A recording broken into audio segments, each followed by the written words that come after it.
আপনারা অনেকেই বিভিন্ন পরিবার পরিকল্পনা পদ্ধতি নিয়ে সমস্যায় বা বিভিন্ন জটিলতায় ভুগেন। কিন্তু কেন? কি কারণে জটিলতা দেখা দেয়?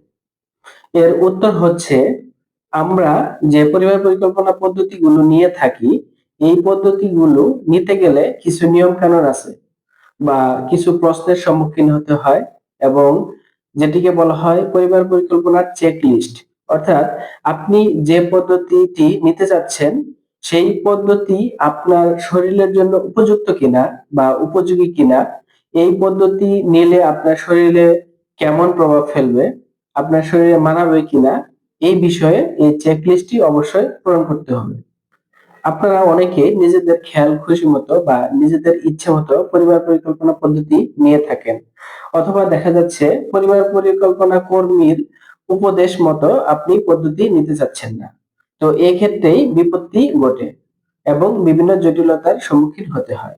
আপনি আপনার নিজ ইচ্ছায় খাবার বড়ি, কন্ডম, ইনজেকশন, ইমপ্লান্ট, আইইউডি, স্থায়ী পদ্ধতি ইত্যাদি নিয়ে থাকেন।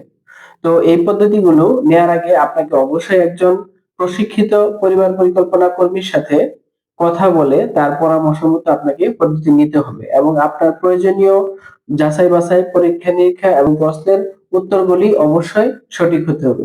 মনে করেন আপনি মিশ্র খাবার বড়ি, সখী, ফেমিকন, ফেমিপিল বা যে নামেই বিভিন্ন মার্কেট পাওয়া যায়, আপনি ধরেন খাবার বড়ি খাবেন।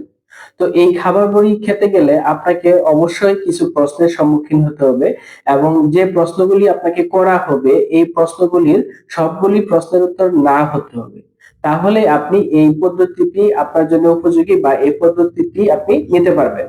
আর এই প্রশ্নগুলি হচ্ছে, যেমন প্রশ্ন ১, আপনার ছোট সন্তানের বয়স কি ৬ মাসের কম এবং আপনার ছোট সন্তান কি শুধুমাত্র মুখের দুধ খায়?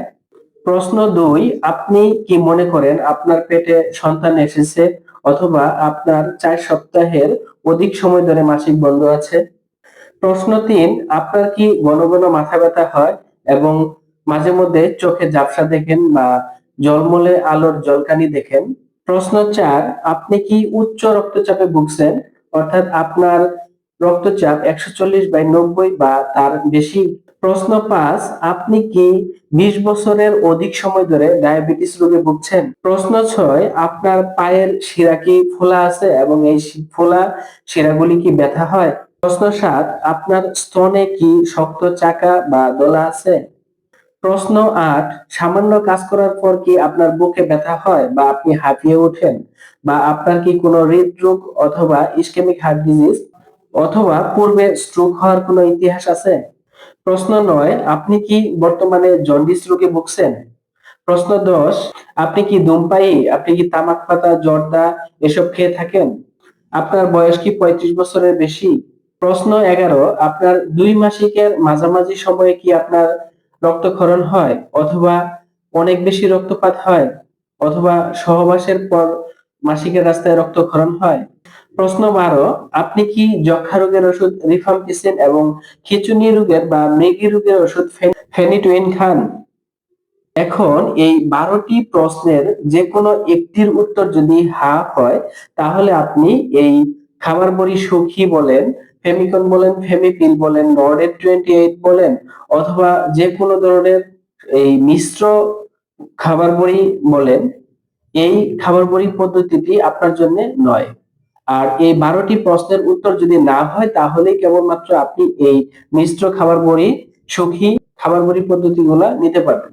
যদি আপনি এই ১২টি প্রশ্নের উত্তর অনুযায়ী না হয় এবং আপনি যদি এই পদ্ধতি নেন, তাহলে আপনার শরীরের জন্য অবশ্যই এটি উপযুক্ত এবং আপনার শরীরের কোনো ক্ষতি হবে না বা আপনার শরীরে কোনো বিরূপ প্রভাব পড়বে না।